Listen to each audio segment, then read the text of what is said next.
I've been a doctor I graduated in 91. I finished residency in 94. So I'm coming up on my 30th year in practice. Wow. As most Black doctors in whatever hospitals or wherever they are, you're always asked to speak about health disparities and the differences in the care and the things of that nature, whether you really are interested in it or not. And I was appointed probably 20 years ago to Ohio Commission on Minority Health, the Ohio Commission on Minority Health, and I knew nothing about health disparities. I mean, I knew nothing about them. Right? I had gone through medical school, pre-med, residency, and never had anyone talk about health disparities. If you can imagine that, I knew nothing about it.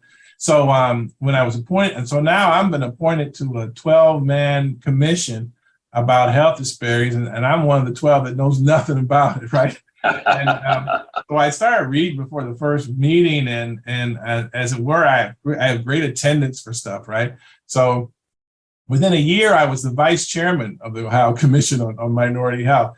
And within a few years of that, I was the chair, and I had to give a talk every time.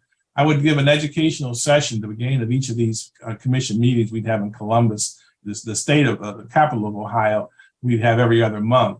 And so every other month I'd have to put together a talk, and I would see that, African American, I would just see all this staggering information that I didn't know about, most people didn't know about. And most of the people on the commission, I wasn't the only one who kind of didn't know about these things. And the largest burden by far was always African American. And as part of this commission, we were to address Hispanic, Latino, and Asian American health. And so I had to always make a point of trying to wedge in some Hispanic, Latino health problems or some Asian American health problems, but it was always just so much African American death and dying and disease. I always spent more time on that. And I felt like, well, I'm Black, and now I'm spending more time on Black stuff. I'm not being fair, right? So, but what I learned is, it's not a minority health problem. It's a Black health problem. It's an African American health problem. That's the problem.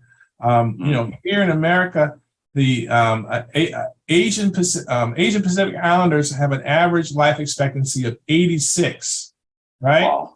African Americans have a life expectancy of 74. This is men and women combined, right? American males, we're 72, right? So so that 12-year difference between the life expectancy of an African American and an Asian American, white Americans average is 78, right? So they don't live as long as Hispanic Latinos or Asian Americans, who have the longest life expectancy. So our health problems are not minority health problems.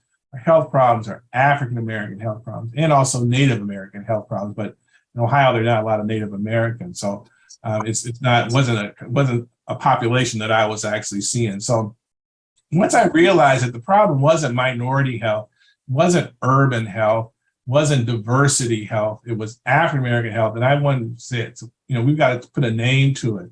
So I even though the commission was looking at that, I said, when I'm done with my term here, I'm going to focus and zoom in on the real problem with health disparities, which is African American health. And so I just started reading about, whenever I'm in my spare time, I'm reading about African American health. I'm writing about African American health.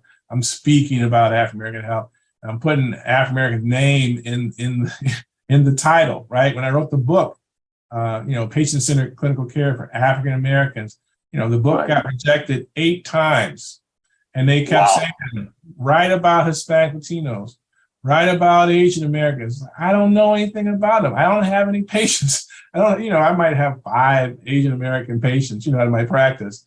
Even fewer Hispanic Latinos, but they want it to be a minority problem.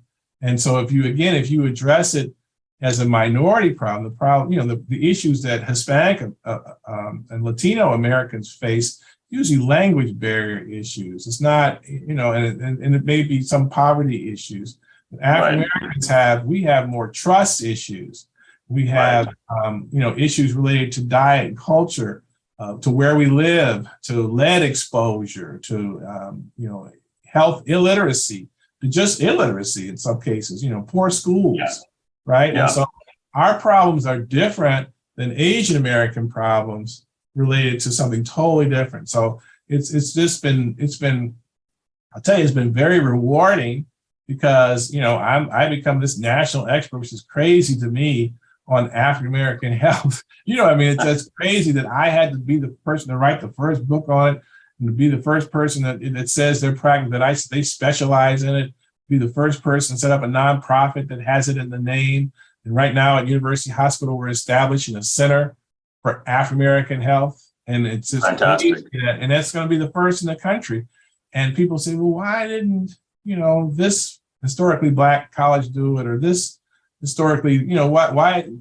I don't have the answer. I don't know why they didn't do it, but I know why I am doing it and why I'm going to keep doing it, because I think I can see the needle moving.